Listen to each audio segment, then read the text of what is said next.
नमस्कार दोस्तों, विष्णु रीमा हिंदी स्टोरी में आप सबका स्वागत है। रात का दूसरा प्रहर था। ट्रेन अपनी रफ्तार से गंतव्य की ओर बढ़ी चली जा रही थी। जया ने धीरे से कंबल से झांक कर देखा। डब्बे में गहन खामोशी छाई थी। जया की आंखों से नींद गायब थी। उसका शरीर तो साथ था पर मन कहीं पीछे भाग रहा था। वह बीए फाइनल की छात्रा थी, सब कुछ अच्छा चल रहा था। उसकी सहेली माया ने अपने घर में पार्टी रखी थी। वहीं जया की मुलाकात मोहित सावंत से हुई थी। पहली ही मुलाकात में मोहित उसे भा गया था। वह वकालत की पढ़ाई कर रहा था। उसने स्वयं को एक शहर के एक प्रसिद्ध पार्क होटल का मालिक बताया था। जान पहचान कब प्यार में बदल गई, दोनों को पता ना चला। दोनों ने साथ जीने मरने की कस्में तक खा ली। मोहित के प्यार की मीठी फुहार दिन प्रतिदिन जया को इतना भिगोती जा रही थी कि भोली जया अपनी माँ की बनाई हाँ ना की मर्यादित लकीर की गिरफ्त से फिसल कर कब बाहर आ गई, उसे पता ही नहीं चला। जब पता चला तब पैर के नीचे से जमीन निकल गई। 2 महीने बाद फाइनल परीक्षा थी। जया परीक्षा की तैयारी में जुट गई। परीक्षा के प्रथम दिन उसकी तबीयत खराब लगने लगी। उसका शक सही निकला, वह गर्भवती थी। उसने मोहित से बात करने की बहुत बार कोशिश की। हर बार उसका मोबाइल आउट ऑफ रिच बता रहा था।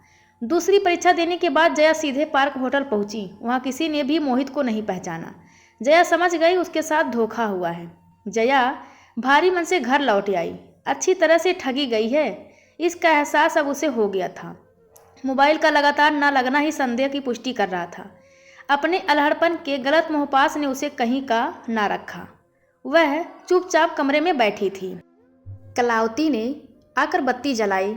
अंधेरे में क्यों बैठी हो जया, क्या बात है? पेपर अच्छा नहीं गया क्या? माँ, बत्ती मत जलाओ। क्या हुआ है बताओ, कुछ हुआ है क्या? कलावती ने घबरा कर पूछा। माँ, तुम मुझे मार डालो, मैं जीना नहीं चाहती। क्या हुआ है बताओ तो, जल्दी बोलो। कलावती की आवाज़ में घबराहट थी। माँ, मुझसे बहुत बड़ी भूल हो गई है। मैं बर्बाद हो गई, मैं कहीं की ना रही। साफ साफ कहो क्या हुआ है, मुझे बताओ, मैं तुम्हारी माँ हूँ। माँ, मैं प्रेग्नेंट हूँ। क्या? ये तुमने क्या किया जया? कौन है वह? माँ, वह झूठा निकला। उसने खुद को पार्क होटल का वारिस बताया, पर यह झूठ है। उसने मुझे धोखा दिया है। माँ, उसने मुझे धोखा नहीं दिया पागल लड़की, तूने अपने आप को धोखा दिया। उसे फ़ोन लगा, मैं बात करूँगी। उसका फ़ोन बंद है माँ, मैं होटल गई थी, वहाँ उसे कोई नहीं जानता। वह झूठा निकला। जय अपनी नादानी पर जार जार रो रही थी। कलावती की समझ में नहीं आ रहा था कि इस परिस्थिति से कैसे निपटा जाए। आज नहीं तो कल यह खबर पूरी कॉलोनी में आग की तरह फैल जाएगी। जया की बदनामी होगी अलग, उसका जीवन बर्बाद हो जाएगा। वह जया से बोली, मैं डॉक्टर से बात करती हूँ, खबरदार अब कोई गलत कदम तुम नहीं उठाओगी, समझी? जया ने हामी से में सिर हिलाया। दूसरे दिन कलावती जया को लेकर नर्सिंग होम गई। आधे घंटे बाद डॉक्टर आकर बोली, सॉरी कलावती जी, गर्भपात नहीं हो पाया। जया का ब्लड प्रेशर बहुत ज़्यादा लो हो जा रहा है। ऐसे में गर्भपात करने से वह भविष्य में माँ नहीं बन पाएगी। 1-2 दिनों बाद कलावती ने पूछा, मुझे नहीं लगता है कि यह संभव हो पाएगा।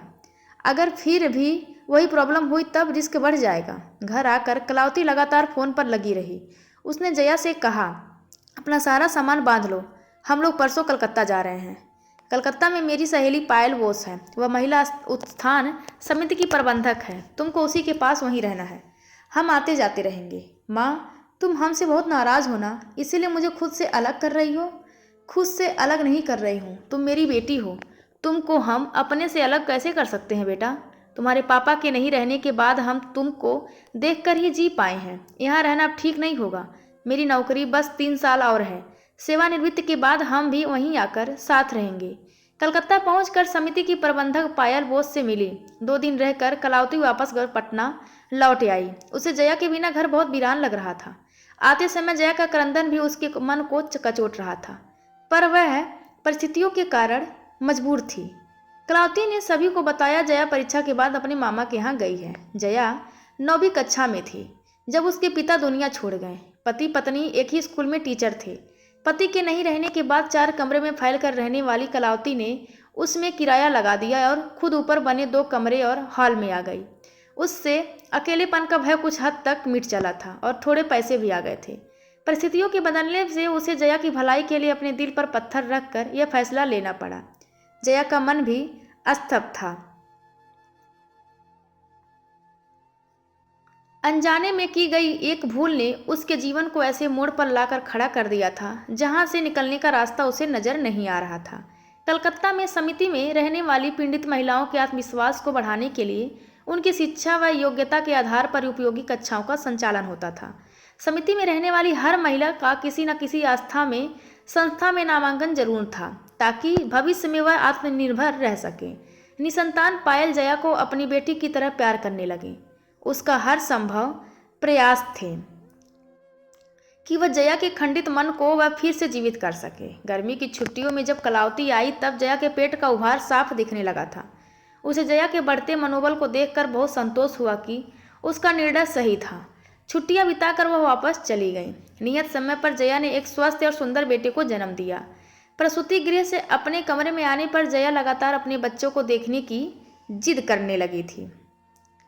एक बार तो कलावती का मन हुआ कि वह जया के उन्नत भविष्य के लिए झूठ कह दे कि उसे मृत बच्चा हुआ है, लेकिन माँ बनी जया बच्चे के लिए बेचैन हो पूछने लगी, माँ कहाँ है मेरा बच्चा? प्रसव के बाद मैंने डॉक्टर की आवाज़ सुनी थी। वे कह रही थी कि लड़का है। मैंने बच्चे की रोने की आवाज़ भी सुनी थी। कहाँ है मेरा बेटा? बताओ ना माँ, कहाँ है मेरा बच्चा? जया ने जब तक बच्चा नहीं देखा वह बेचैन रही। देखने के बाद वह आराम से सो गई। जया ने बच्चे का नाम लक्ष्य रखा। देखते देखते जया की आंखों का तारा लक्ष्य 3 साल का हो गया। उसकी मीठी बोली जया को अतीत की कड़वाहट भूलने में मदद कर रही थी। कलावती भी सेवानिवृत्त होकर कलकत्ता हमेशा के लिए आ गई। कलावती को अब बस जया के विवाह की चिंता थी, पर दिल से चोट खाई जया विवाह के लिए राजी नहीं हो रही थी। कलावती हर संभव प्रयास कर रही थी कि किसी तरह जया का घर बस जाए, पर जया के हट के आगे वह विवश हो जाती थी। जया बस काम की तलाश में रहती थी। एक दिन पायल ने जया को बताया, कलकत्ता के एक बहुत बड़े बिजनेसमैन हैं राजवीर सिंह। वे करीब 40 साल के हैं। उनकी पत्नी की 2 महीना पहले कार दुर्घटना में मृत्यु हो गई थी। उनकी 7 साल की बेटी है। जब से माँ की मौत हुई है बच्ची बहुत जिद्दी हो गई है। वह बच्ची किसी की बात नहीं मानती। किसी एक बात की जिद करती है तो उसी को रटती रहती है। उसे कुछ समस्या है। अभी तक जितनी गवर्नेंस रखी गई हैं ठीक से देख नहीं पाई हैं। अभी उसके पास कोई नहीं है। उसी को देखने के लिए उन्हें एक अच्छी गवर्नेंस की ज़रूरत है। खाना पीना रहना सब फ्री। गवर्नेंस को वहीं रहना होगा। तुम यह काम करोगे? जया कैसे कर पाएगी? 2 बच्चों की देखभाल? कलावती ने चिंता व्यक्त की। दीदी, जया को एक कोशिश करनी चाहिए। इंटरव्यू देकर बच्ची से मिल ले, पता चल जाएगा। पायल ने कलावती को समझाया। ठीक है मासी, माँ तुम चिंता मत करो, मैं कर लूँगी, जया ने कहा। जया जब राजवीर मैंसन पहुंची तब वहाँ एक कमरे में बिठाकर उससे कहा गया, बैठिए, सर अभी आ रहे हैं। जया पहली बार इंटरव्यू दे रही थी। मन में खासी घबराहट थी। तभी राजवीर आ गए। गठा हुआ शरीर, सुंदर नाक, नक्श, लंबा कद, घने बाल, गोरा रंग, नीले रंग का सूट, आंखों पर पतले फ्रेम का चश्मा और चेहरे पर तेज जो उसके व्यक्तित्व को आकर्षक बना रहे थे। जया उनसे प्रभावित हुए बिना ना रह सकी। उन्हें 2 पल देखती रही, फिर उसने अपनी नज़रें नीचे कर ली। आप तो बहुत कम उम्र की हैं, राजवीर ने कहा। इस बात का जया क्या उत्तर दे? वह चुप रही। आपकी प्रोफाइल में लिखा है आपका एक बेटा है। वह कितने साल का है? 4 साल का होने जा रहा है। आपको मेरी बेटी के बारे में पता है ना? इतने छोटे बच्चे को लेकर आप मेरी बेटी तासी को कैसे हैंडल कर पाएंगी? जैसे एक माँ अपने 2 बच्चों की देखभाल करती है। न जाने कैसे जया यह कह गई। उसे अपने ही इस कहे पर आश्चर्य भी हुआ। राजवीर इस उत्तर से खुश हो गया। बोला, गुड, आई एम इम्प्रेस्ड। ठीक है, आप कल से आ सकती हैं। चलिए मैं आपको बेबी से मिला दूं। जी नहीं, मैं आज बेबी से नहीं मिलूंगी, कल जब आऊँगी तभी मिलूंगी। जया राजवीर मेंशन पहुंच जाती है। उसका कमरा तासी के कमरे की बगल में है। कमरे में सुविधा के सारे सामान हैं। एक औरत जो अपना नाम सारिका बताती है, कहती है, साहब ने मुझे आपके बेटे के साथ रहने के लिए कहा है।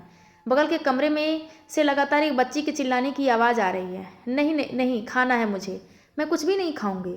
जया उससे कहती है। फिलहाल वह उसके साथ वहाँ चले जहाँ से लगातार बच्चे के चिल्लाने की आवाज़ आ रही थी। जया लक्ष्य और को खिलौने देकर खेलने को कहती है। यहीं रहना, यहाँ से कहीं जाना नहीं।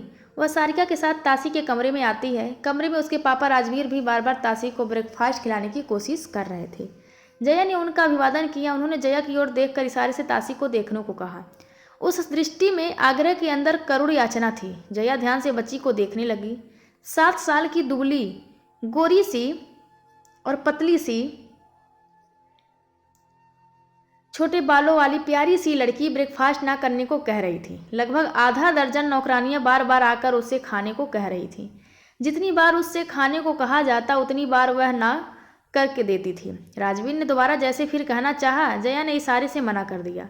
जया ने आया से कहा, जब वह कह रही है मैं नहीं खाऊंगी तब तुम लोग क्यों जिद कर रहे हो? जब उसकी इच्छा होगी वह खुद खा लेगी। ताशी जया की आवाज़ सुन जया की ओर देखने लगी। तब जया ने कहा, बेबी आपका मन ब्रेकफास्ट करने का नहीं है ना? नहीं, उसने तेज स्वर में कहा। ठीक है, अब आपको कोई तंग नहीं करेगा। जब आपका मन होगा तब आप कर लेना। जया ने प्यार से कहा। आप कौन है? डॉल, ये तुम्हारी, मैं आपके साथ बात करने और खेलने के लिए आई हूँ, जया ने राजवीर की बात काटते हुए कहा। राजवीर का मोबाइल बजा व बाहर चला गया। तब तक लक्ष्य अपने कमरे से निकलकर जया के पास आकर खड़ा हो गया था। ये कौन है? ये मेरे साथ है, मैं इसे आपके साथ खेलने के लिए लाई हूँ। जया ने ताशी से बात करना शुरू किया। वह लगातार बोलती जा रही थी। जया उसकी हर उटपटांग बात का जवाब भी देती जा रही थी। माँ के बाद इतने धीरज से किसी ने उसकी बातों को नहीं सुना था, इसीलिए वह खुश हो गई। उसके मूड को देखकर जया ने पूछा, अच्छा अब बताओ क्या खाओगी ताशी? ताशी ने खुशी से अपनी इच्छा बताई। जया की समझ में आ गया कि वह भी माँ की बच्ची की है।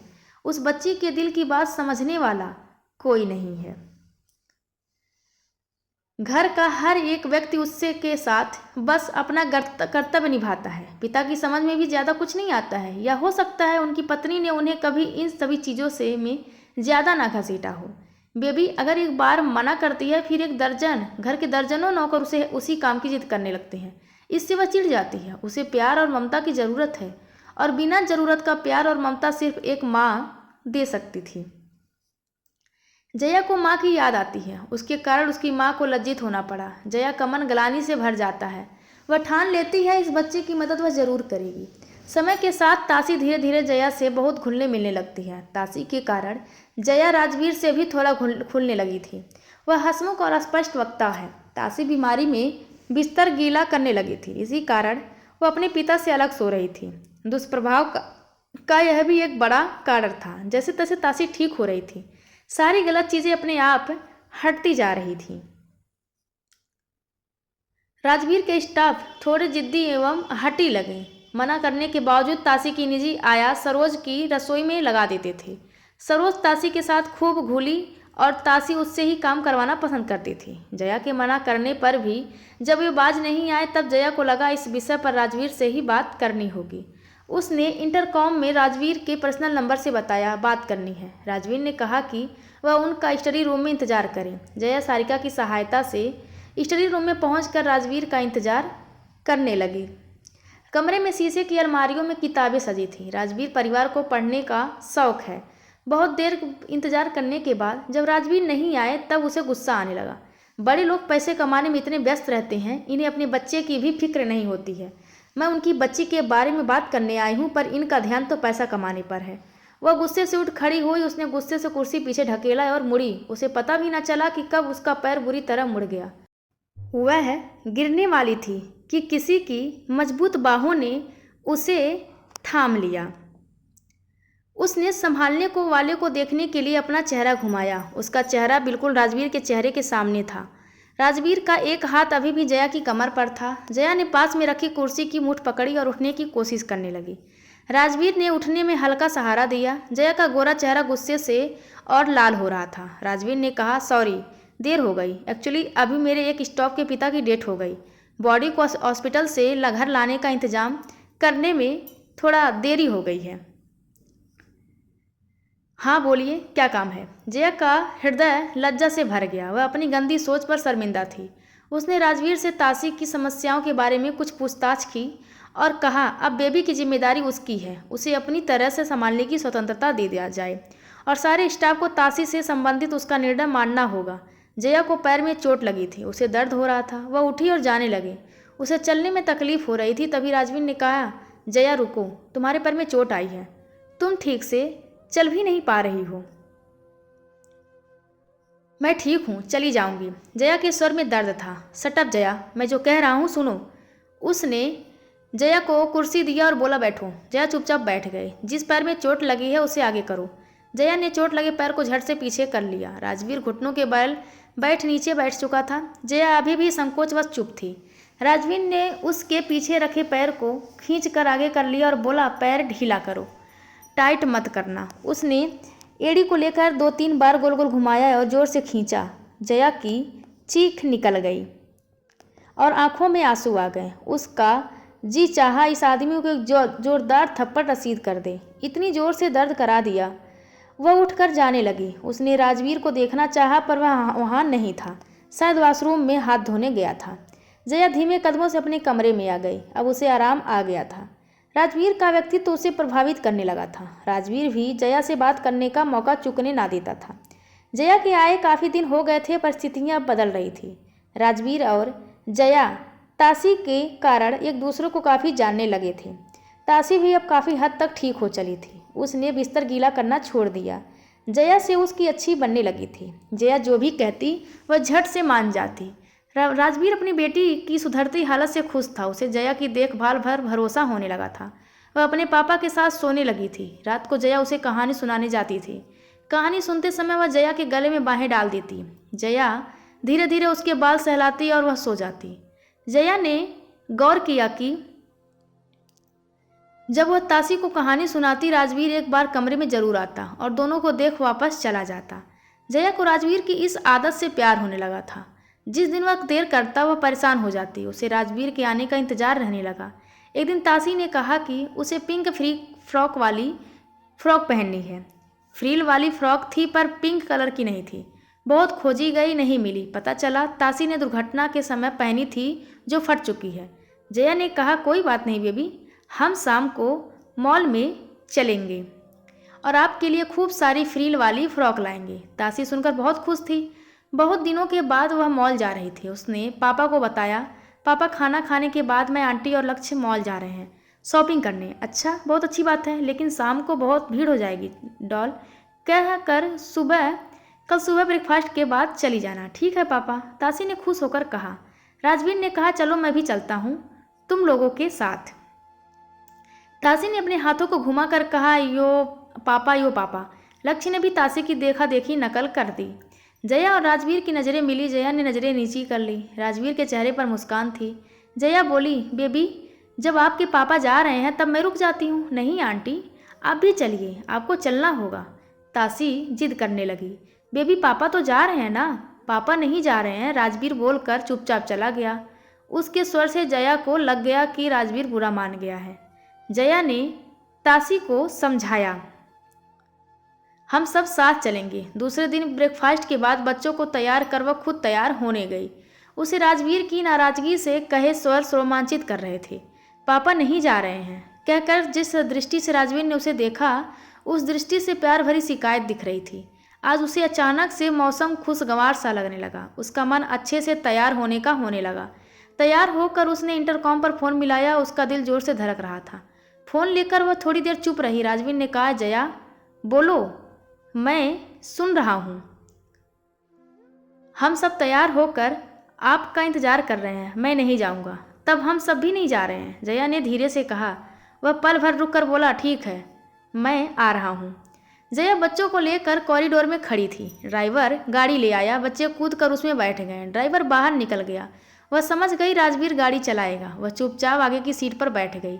राजवीर आज बहुत स्मार्ट लग रहा था। जितनी देर बाहर वह मोबाइल पर बात करता रहा, जया की नज़र उसी पर टिकी रही। राजवीर गाड़ी का दरवाज़ा खोलकर बैठा।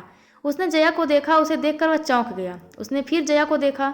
बरसों बाद आंखों में काजल लगाई जया आज उसे अलग नज़र आ रही थी।